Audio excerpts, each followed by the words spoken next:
Selon la chronologie conventionnelle, les cités existent bien sûr depuis la plus haute antiquité. Elles étaient nées en Mésopotamie, à Sumer exactement, il y a fort longtemps. Au bas mot, il y a 5000 ans. Les conditions de leur éclosion sont apparemment parfaitement connues et décrites. Dans ces contrées situées entre le Tigre et l'Euphrate, écrasées par un soleil de plomb, on avait soudain développé des techniques d'irrigation des cultures. Les rendements agricoles s'étaient alors décuplés, ils avaient provoqué un accroissement des populations. Elles s'étaient sédentarisées au sein des premières cités. L'architecture de pierre s'y était développée ainsi que le commerce. L'écriture, le calcul, les lois et bien sûr la religion avaient suivi. La civilisation était ainsi née en Orient en moins 3000 de la chronologie conventionnelle. Le phénomène avait ensuite gagné l'Égypte dans la foulée, avec Memphis ou Thèbes, pour s'étendre à toute la Mésopotamie comme à Babylone. Plus tard, le sud de l'Europe connut les célèbres cités grecques, puis Rome en moins 753. Le dernier exemplaire de ces imposantes cités antiques fut Constantinople, fondée par l'empereur Constantin en 324. Dans une curieuse symétrie autour de l'an 0, Alexandre le Grand, mort en moins 323, créa l'Alexandrie égyptienne. Que se passait-il en Gaule pendant tout ce temps ?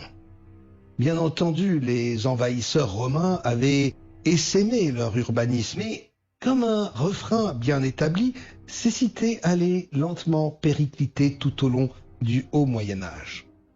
Après avoir connu une urbanité de 3 millénaires, les populations allaient soudainement déserter en masse les villes pour réinvestir les campagnes. Si bien qu'à l'aube de l'an 1000, à part l'orientale Constantinople antidatée, plus aucune des cités que nous avait léguées la fabuleuse Antiquité ne pouvait décemment être considérée comme une ville. Ce n'est qu'après l'an 1000 que les historiens identifient un rebond salvateur en Occident. C'est ce qu'ils nomment l'essor des cités. Tout comme les châteaux forts, l'essor des cités médiévales est un chapitre incontournable des livres d'histoire. Entre les XIe et XIIIe siècles, l'Europe allait subitement redécouvrir ce qui avait fait le prestige de l'Antiquité, les cités. Que s'était-il donc passé pour qu'on redécouvre subitement en Occident ce qui était né il y avait 4000 ans en Orient ? L'explication officielle est on ne peut plus claire. Les rendements agricoles avaient soudainement bondi. On comprend à présent pourquoi.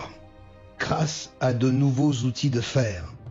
La population avait alors subi une croissance remarquable. Cela avait provoqué la conséquence attendue, l'éclosion de cités nouvelles.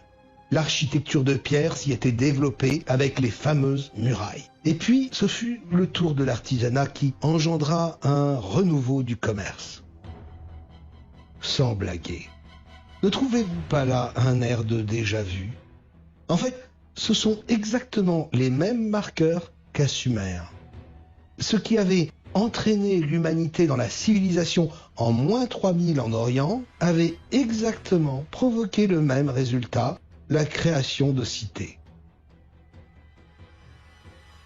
Ce saisissant parallèle est certainement rassurant pour les historiens académiques. Il semblerait juste qu'ils aient oublié un léger détail. Les 4000 ans qui les séparent. Or, c'est typiquement ce genre d'aberration qui est à la base même de la théorie récentiste. Peut-on réellement imaginer qu'il avait fallu 4000 ans à l'Occident pour qu'il rattrape enfin l'urbanité orientale ? Évidemment non. Pour un récentiste, de tels parallèles sont la marque évidente d'une falsification de la chronologie, d'un grossier copier-coller. Il conclura inévitablement que la vérité se trouve probablement dans l'histoire la plus récente, en l'occurrence dans celle de l'Occident. Ainsi, si les cités médiévales d'après l'an 1000 n'étaient aucunement une banale résurgence de temps ancestraux, elles changeraient radicalement de statut. Elles seraient au contraire un phénomène nouveau, inédit dans notre histoire. Ces villes naissantes seraient par conséquent les toutes premières cités bâties par l'homme.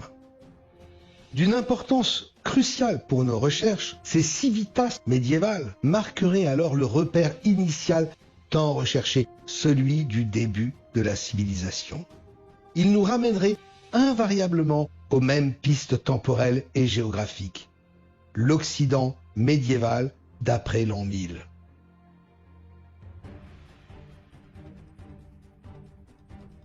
À l'instar des châteaux forts dont nous avons pu établir l'origine grâce au mode castral, il nous faut à présent tenter de découvrir les origines de l'émergence de ces cités. Comment étaient-elles nées? Pourquoi l'humanité avait-elle subitement eu l'idée incongrue de s'entasser en nombre sur des territoires restreints, rompant totalement avec son habitat éparse ancestral? C'est dans l'uniformité géographique de l'implantation de ces premières villes que nous pourrions peut-être trouver un début de réponse. Elles possèdent en effet une caractéristique commune, celle de s'être établies en bord de mer ou de cours d'eau.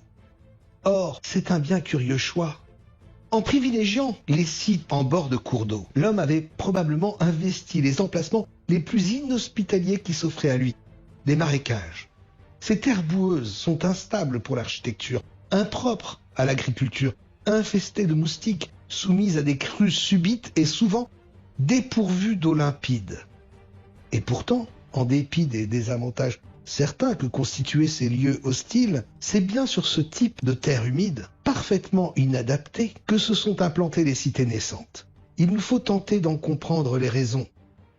La seule explication rationnelle à un choix aussi paradoxal réside probablement dans la présence même des cours d'eau.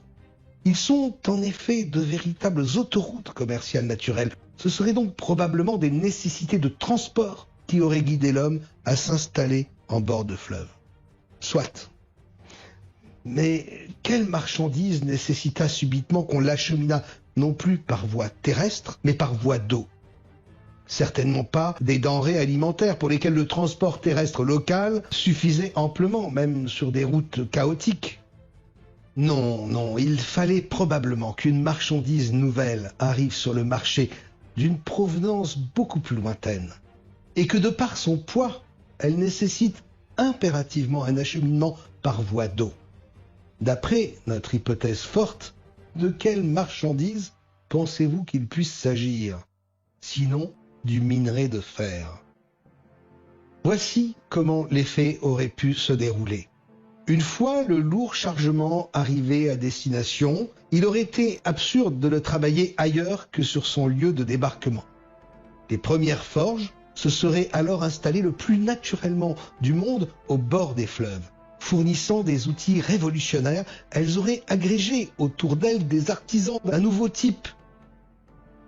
Les innovations technologiques qui découlèrent de leur activité auraient attiré en masse une humanité toujours avide de progrès et de confort. Et sans doute aussi les aventuriers désireux de s'extirper des mains des seigneurs esclavagistes.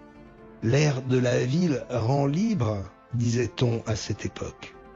C'est ainsi qu'autour des forges, la population aurait rapidement augmenté, attirée par l'espoir d'un progrès technologique et social.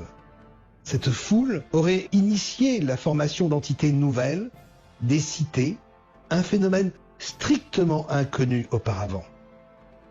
Il n'avait probablement qu'une seule origine, le fer.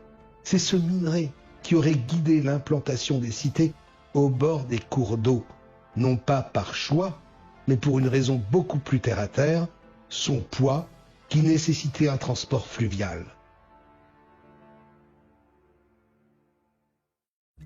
Ainsi, après la féodalité du Xe siècle, c'est à présent la naissance des cités au XIe siècle qui pourrait s'expliquer d'une unique manière, par la maîtrise du fer et le commerce de son minerai. Les innovations qui en découlèrent engendrèrent une irrésistible ascension des villes, initiant un processus qui ne s'est plus jamais démenti dans notre histoire. Au XIIIe siècle, la population urbaine s'était décuplée, si bien que par la force du nombre, on dut adjoindre un nom de famille aux prénoms ancestraux pour distinguer les individus. Et là aussi, nous pourrions dénicher la place prépondérante qu'avait tenue le fer à cette époque.